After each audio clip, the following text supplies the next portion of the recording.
Hi යාළුවනේ, අද අපි බලන්න යන්නේ ජුජුත්සු කයිසන් සීසන් 2 21 වෙනි එපිසෝඩ් එක. මතක ඇතිනේ කට්ටියට කලින් එපිසෝඩ් එකේ අන්තිමට මෙකමාරුගේ පපට්ලා ඔක්කොම සදහටම යන්න ගියා. ඒ වගේම ටෝඩෝ ඇවිල්ලා යූජිව බේරගත්තා. දැන් යූජි සහ ටෝඩෝ දෙන්නම එකතු වෙලා මහිතෝ එක්ක සටන් කරනවා. අද කතාව එතනින්දන් 21 වෙනි එපිසෝඩ් එක පටන් ගද්දිත් අපට පෙන්වන්නේ මේ තුන් දෙනාගේ ඔන්ගෝයින් ෆයිට් එක. කට්ටියම එලිමහන් ස්ථානයකට ඇවිල්ලා වගේ. හේ ඉටඩෝරි, තමුන්ගේ උපරිමය කරනවා. තමුනුයි මායි එකිනෙකාට ශාප කරගන්න අවසාන අවස්ථාව වෙයි මේක. මහිතෝ මේම හයියෙන් බෙරිහන් දෙද්දි ටෝඩෝ ඒයි ඒව කැත වැඩ. මාව අමතකුණාද හෙට කියලා යූජිට ඇහෙන් ඉගියක් දෙනවා. ටෝඩෝ මහිතව අල්ල ගන්නවා. යූජි උඩ පැනලා කැරකිලා මහිතවට පාරක් ගහන්න යද්දිම මහිතව තමන්ගේ ශරීරයෙන් බෙල්ල වෙන් කරලා බෙල්ල වෙනම දුවන්න ගන්නවා. මේක දැකපු යූජි කන්ෆියුස් වෙනවා. බෙල්ල ගැලවිච්ච මහිතවගේ කොටසින් ගොළු බෙලි මූණක් ඇවිල්ලා ටෝඩෝලට පහර දෙන්න පටන් ගන්නවා. ඔළුවෙන් තවත් ශරීරයක් හදාගත්ත මහිතෝ අලුත් ටෙක්නික් එකක් යූස් කරන්න ලෑස්ති වෙනවා. මහිතෝ සමන් කරපු අමුතුම කර්ස් එක දැක්ක යූජි. ඒ මොන වර්ගේ විකෘති කරපු මිනිස්සෙක්ද? මෙහෙම හිතන අතරේ මහිතෝ මැව්ව කර්ස් එක ටෝඩෝගේ පැත්තට දුවගෙන යනවා. ටෝඩෝ හිතන්න පටන් ගන්නවා. මහිතෝට කොහොමවත්ම බෑ මගේ සහෝදරයවයි මාවයි දෙන්නාම එක්ක එකපාර සටන් කරන්න. ඒ නිසා තමයි මේ කෑලි කෑලි වලට බෙදිලා පහර දෙන්නේ. ඒ කියන්නේ මේ කොටස් වල බලය ඔක්කොම සමාන නැහැ. දුර්වල ඒවාත් තියෙනවා. හරි දැන් තේරෙනවා. ප්‍රධාන ශරීරය තමයි දුර්වලම. මොකද ඒකෙන් තමයි බලය බෙදලා දීලා තියෙන්නේ. මෙහෙම හිතපු ටෝඩෝ මහිතෝගේ ප්‍රධාන ශරීරය යූජි ගාවට ස්විච් කරනවා. දැන් හරි. මගේ සහෝදරයා මහිතෝගේ ප්‍රධාන ශරීරය ගැන බලාගනි. මහිතෝගේ කර්ස් එකත් එක්ක සටන් කරන්න ගන්නවා. මං දන්න විදියට පරිවර්තනය වුණ මිනිස්සු ඉන්නේ තුන්වන ශ්‍රේණියේ නැත්තම් දෙවන ශ්‍රේණියේ. ඉතින් මේක ඉක්මනට කුඩු පට්ටම් කරලා දාන්න. ඔයි ටෝඩෝ මෙහෙම තමාටම කියාගෙන ගැම්මෙන් සටන් කරන්න පටන් ගන්නවා. ඒත් කියන තරම් මේක ලේසි නෑ කියලා තේරෙන්නේ කර්ස් එකෙන් රිදෙන්න කණේ පාරක් කෑවට පස්සේ. මේක දැකපු යූජි තමන්ගේ අවධානය බිඳගෙන ටෝඩෝට මොකද උනේ කියලා බලන්න යද්දිම යූජිටත් මහිතෝගෙන් පහරක් වදිනවා. මහිතෝගේ කර්ස් එක ටෝඩෝට හොඳටම පහර දෙනවා. ටෝඩෝත් මොලේ කල්පනා කරලා ස්විච් ටෙක්නික් එකේත් උදව්වෙන් කර්ස් එකට ලේ විසික් වෙන්න පහරක් දෙනවා. එක පහරයි දෙන්නේ කර්ස් එක එතනම මැරලා වැටෙනවා. මේක දැකපු ටෝඩෝ අයියෝ මුට මෙච්චර බලයක් තිබ්බත් කන්න පුළුවන් එක පාරක් විතරද? හරි මට දැන් තේරෙනවා කියලා ටෝඩෝ පිටිපස්ස බලද්දිම තවත් ඒ වගේ දෙන්නෙක් ඉන්නවා දැකලා අසරණ මනුෂ්‍යාත්මේනි මට අනුකම්පා කරන්න කියලා පහර දෙන්න පටන් ගන්නවා. ඒත් එක්කම අනිත් පැත්තේ ඉන්න මහිතෝ නියමයි මං කොහොම හරි අර කොණ්ඩේ බැඳපු ගෝරිල්ලව අපෙන් ඈතරගෙන ඉච්චා. දැන් මේක ඉවරයක් කරමු කියලා කෑ ගැහුව මහිතෝ නිකන් සර්පයෝ වගේ කර්ස් ගොඩක් මවලා ඒ වගේ යූජිට පහර දෙනවා. යූජි උඩට විහික් වෙලා යනවා. එකපාරටම ආපු සර්ප කර්ස් එකක් යූජිව ගිලිනවා. අපේ යූජි එළියට එන්නේ අනිත් කර්ස් ඔක්කොම ටික ඉවරයක් කරගෙන. යූජි මහිතෝගේ ප්‍රහාර වලින් බේරිලා තමන්ගේ පැත්තට එනවා දැකපු මහිතෝ අමුතුම හිනාවක් දානවා. ළඟට ආපු යූජිව කකුලෙන් කරකවලා මහිතෝ විසික් කරලා දානවා. යූජි විසික් වෙලා ගිය පැත්තට මහිතොත් පස්සෙන් දුවගෙන යද්දිම එකපාරටම ටෝඩෝ හරස් වෙනවා. මන් නැතුව පාළුවෙන්ද හිටියේ කියන ගමන් ටෝඩෝ යූජිව ආරක්ෂා කරනවා. මේකේ වුණ මහිතෝ මොකක් මෙයා මගේ කර්ස් දෙක මෙච්චර ඉක්මනට ඉවරයක් කරලාද? මට මේවා පරද්දන්න මගේ ඩොමේන් එක යූස් කරන්න පුළුවන්. ඒත් එහෙම කරොත් සුගුණමාව මරලා දාවි. ඉතින් එහෙනම් මන් දැන් කරන්න ඕනේ යූජිව මගේ ඩොමේන් එක ළඟින් අයින් කරන එක. ඔව් මන් දන්නවා මං ඒක කරන්න ඕනේ කොහොමද කියලා. මං ඒක ඉගෙන ගත්තේ සටරු ගෝජෝගෙන්. මෙහෙම කිව්ව මහිතෝ තමන්ගේ ඩොමේන් එක ස්ටාර්ට් කරනවා. Domain expansion! Self-embodiment of perfection! මේකෙන් යූජි වගේම ටර්ඩෝත් කන්ෆියුස් වෙනවා. මට බැහැ බොරු අවදානමක් ගන්න. ඒ නිසා මාත් ගෝජෝ කරා වගේ තත්පර 0.2ක් ක්‍රියාකාරීත්වය තියෙන ඩොමේන් එකක් ක්‍රියාත්මක කරා. සුගුණා මෙහෙම හිතද්දිම බෑග්ග්‍රවුන්ඩ් එකෙන් අපට වොයිස් එකක් ඇහෙනවා. ටෝඩෝ තමන්ගේ ආරක්ෂාව සලසා ගැනීමට සිම්පල් ඩොමේන් එකක් ස්ටාර්ට් කරන්න අවධානය දෙන්න පටන් ගත්තා.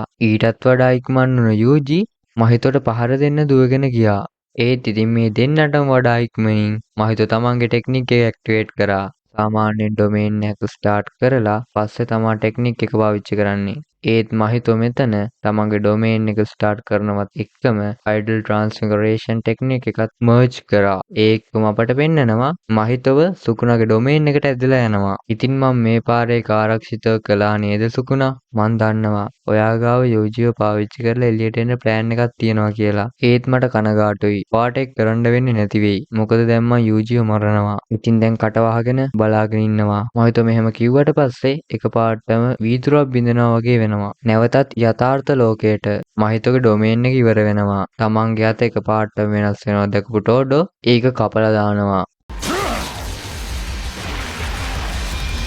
ඒත් එක්කම ඉස්සරහට දුවගෙන ආපු මහිතෝ ටෝඩෝට බ්ලැක් ෆ්ලෑෂ් එකකින් පහර දෙනවා. ටෝඩෝ බේරෙන්නේ 99න්. ඒකත් තමන්ගේ කර්ස් එනර්ජි බඩේ ස්ටැක් කරගත්ත නිසා. ඒ මොනවා වුණත් ටෝඩෝගේ කටෙන් ලේනවා. මේක දැකපු මහිතෝ මේ පාරින් නම් තමුන් ඉවරයි. තමුන්ට දැන් අපුඩි ගහන්නත් බෑනේ. මේ වතාවේ නම් මං අනිවාර්යෙන් තමුන්ව මරනවා. මෙහෙම කිව්ව මහිතෝ ටෝඩෝගේ පැත්තට දුවගෙන යනවා. ටෝඩෝගේ මහලේ ගැලවිලා බිම වැටෙනවා. ඒකේ තියෙන්නේ යූජීගේ තව ගෑන් ළමෙක්ගේ පින්තූර දෙකක්.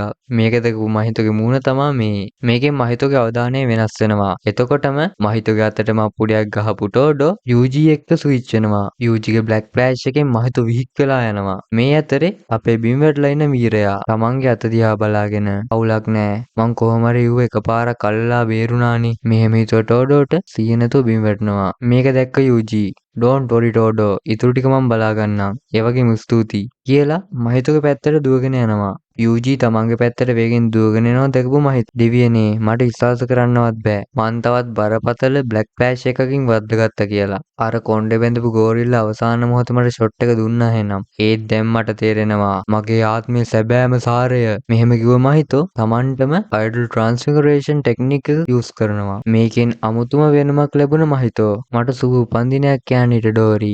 මං ආයෙ ඉපදුනා. තමුන්ගේ ප්‍රහාරය නිසා මට මගේ ඇත්ත ආත්මය හොයාගන්න පුළුවන් වුණා. අයියෝ මං ඒක තමුන්ට තමුව හොයාගන්න මොටිවේෂන් එකක් විදිහට ගහුවේ නෑ. යූජීගේ කතාවට hina ගිය මහිතෝ. ඔව් ඒක ඇත්ත. ඒ වුණාට මං දැන් තමුන්ව මැරුවට පස්සේ තමයි මං ඇත්තටම ලෝකෙ ඉපදෙන්නේ. මෙහෙම කිව්ව මහිතෝ දුවගෙන ගිහින් යූජීගේ මූණ මැද්දටම පහරක් දෙනවා. ඒ ප්‍රහාරයේ ප්‍රබලත්වය කොහොමද කියනවා නම් පොළවත් හිල් කරගෙන ගිහින් යූජී වතුර ගොඩක් උඩට වැටෙනවා. මේ පහරින් පාඩමක් ඉගෙන ගත්ත යූජී මට මුව පරද්දන්න ඕන නම් මගේ උපරිම ශක්තිය පාවිච්චි කරලා බ්ලැක් ෆ්ලෑෂ් එකකින් පහර දෙන්න වෙනවා. යූජී මෙහෙම මොරාල් එකේ හිතුවත් හරියට හිට ගන්න තරම්වත් යූජීට ශක්තිය නැහැ. මහිතෝ වතුරෙන් යූජීට පහර දෙනවා.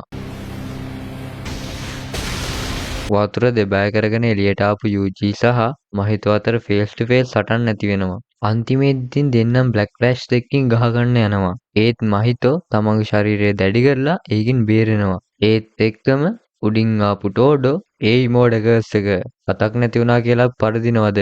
අතක් නැති වුණත් වැඩ පෙන්නන කොල්ලෝ අපි කියලා ලේ විසික් වෙන්න අපුඩියක් ගහනවා. මහිතෝ හිතුවේ ටෝඩෝගේ ස්විච් ටෙක්නික් එක වැඩ කරයි කියලා. ඒත් එහෙමුනේ නැහැ. මහිතෝ තමන්ගේ අවධානය බිඳ ගන්නවා. ඒ මොහොතේම අපේ යූජී මහිතොට පවර්ෆුල් බ්ලැක් ෆ්ලෑෂ් එකකින් පහර දෙනවා. මේක බලාගෙන ඉන්න ටෝඩෝ දැනටමත් මගේ ස්විච් ටෙක්නික් එක නැති වෙලා ගිහින් තියෙන්නේ කියලා හිතින් කල්පනා කරනවා. යූජීගේ බ්ලැක් ෆ්ලෑෂ් එකෙන් මහිතෝ විහික් වෙලා යනවා. මහිතෝ දැන් හොඳටම දුර්වල වෙලා විකෘති කරගත් මිනිසාත්මත් ඉවර වෙලා. දුර්වල මහිතොට යූජී කතා කරන්න ගන්නවා. තමුන් හරි මහිතෝ. මමත් තමුන් වගේම තමයි. ඒත් මට ඕනුන්නේ තමුන් වගේ වෙන්න. ඒකයි වෙනස. මොනවා වුණත් මං දැන් තමුන්ව මරනවා. ඒ වගේම කවදා හරි තමුන් ආයෙමත් අලුත් ශාපයක් විදිහට ඉපදුනත් මං තමුන්ව හොයාගෙන මරලා දානවා. තමුන්ට තමුන්ගේ ස්වරූපය වෙනස් කරගන්න පුළුවන් වුණත් මං තමුන්ව හොයාගෙන විල්ලම් මරනවා. මං දන්නේ මං එහෙම කරන්නේ නැහැ කියලා. ඒත් මං එහෙම කරනවා. මේ කතාව අහගෙන ඉන්න මහිතෝගේ මූණ තමා මේ. ඒ වගේම මම තමුන් දුර්වල වෙලා යනකම්ම ශාප කරනවා. මොකද ඒක තමා මේ යුද්ධයේ මගේ භූමිකාව වෙන්නේ. යූජී මෙහෙම කියනකොටම අපට පෙන්වන ශීත ප්‍රදේශයක්. මහිතෝ දුවන්න ගන්නවා. හැබැයි බඩගගා. යූජී සාන්තදාන්තව ඇවිදිමින් මහිතෝගේ පස්සෙන් එනවා. ඔයාලා දැක්කද? මහිතෝ දුවද්දී මහිතෝ පස්සෙන් හාව යනවා. ඒ වගේම යූජී එද්දී යූජීත් එක්ක වෘක්කයෝ වෙනවා. මේක ගැන ඔයාලට හිතෙන දේ අනිවාර්යයෙන්ම පහලින් කමෙන්ට් එකක් දාන්න. මෙහෙම දුවගෙන යන මහිතෝ කකුල පැටලලා බිම වැටෙනවා. මේ වෙලාවේ යූජී මහිතෝ ළඟට එනවා. මහිතෝ මරණ බයෙන් කෑ ගහනවා. ළඟට ආව යූජි මහිතොට විහික් වෙලා යන්න පයින් පාරක් දෙනවා. ඊට පස්සේ මහිතෝ බිම දිගේ බඩ ගන්න පටන් ගන්නවා. එතකොටම මහිතෝගේ ඉස්සරහින් කකුල් දෙකක් මතුවෙනවා. අපේ කතාවේ ප්‍රධාන දුෂ්ටයා ගෙතෝ එන්ට වෙනවා. මහිතෝ මං ආව බේරගන්නද කියලා ගෙතෝ අහනකොටම එතනින් 21 වෙනි එපිසෝඩ් එක ඉවර වෙනවා. ෆයිට් සීන් බලන්න කැමති අය WhatsApp channel එකට සෙට් වෙන්න. මහිතෝ බේරෙයිද? ගෙතෝ යූජි අතර මොනවා වෙයිද? ටෝඩෝ මැරිලාද? කෝ එතකොට අනිත් අය? දැන් අපිට බලන්න තියෙන්නේ මේ කතාවේ අවසාන එපිසෝඩ් දෙක. ඒ වගේ මොකද වෙන්නේ කියලා දැනගන්න ඕනේ නම් ඊළඟ එපිසෝඩ් එක බලන්න වෙනවා. ඉතින් එතකන් ඔයාලා හැමෝටම සුබ දවසක්. Subscribe, motherfucker.